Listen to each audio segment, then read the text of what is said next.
దినవృత్తాంతములు మొదటి గ్రంథము 26వ అధ్యాయము. కడకు లేవీయులలో అహీయా అనువాడు దేవుని మందిరపు బొక్కసమును ప్రతిష్ఠితములగు వస్తువుల బొక్కసములను కాచువాడుగా నియమింపబడెను. లద్దాను కుమారులను గూర్చినది గెర్షోనీయుడైన లద్దాను కుమారులు అనగా గెర్షోనీయులై తమ పితరుల ఇండ్లకు పెద్దలయ్యున్న వారిని గూర్చినది. యెహీయేలీ కుమారులైన జేతామును వాని సహోదరుడైన యోవేలును యెహోవా మందిరపు బొక్కసములను కావలికాయువారు.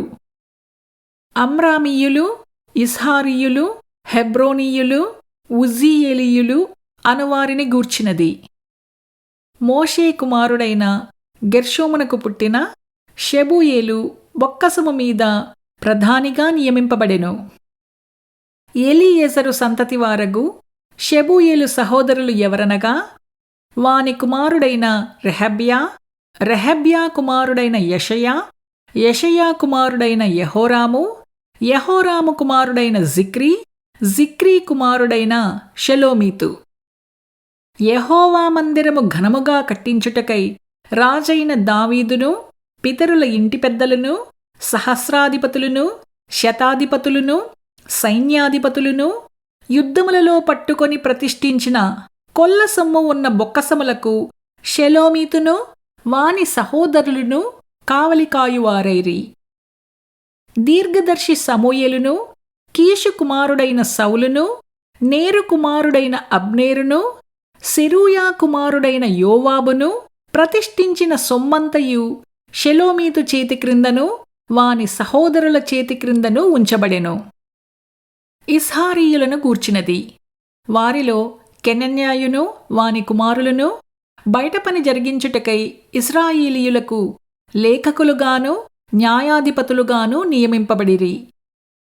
హెబ్రోనీయులను గూర్చినది షెబన్యాయును, హషబ్యాయును వాని సహోదరులను పరాక్రమశాలులను 1700 సంఖ్య కలవారు. వీరు యోర్దాను ఈవల పడమటి వైపున నుండు ఇశ్రాయేలీయుల మీద యెహోవా సేవను గూర్చిన వాటన్నిటి విషయములోనూ రాజు నియమించిన పని విషయములోనూ పై విచారణకర్తలుగా నియమింపబడిరి. హెబ్రోనీయులను గూర్చినది హెబ్రోనీయుల పితరుల ఇంటి పెద్దలందరికీ యెరీయా పెద్ద ఆయను. దావీదు ఏలుబడిలో 40వ సంవత్సరమున వారి సంగతి విచారింపగా వారిలో గిలాదు దేశములోని యాజేరునందున్న వారు పరాక్రమశాలులుగా కనపడిరి. పరాక్రమశాలులగు వాని సహోదరులు 2700 మంది ఇంటి పెద్దలుగా కనపడిరి.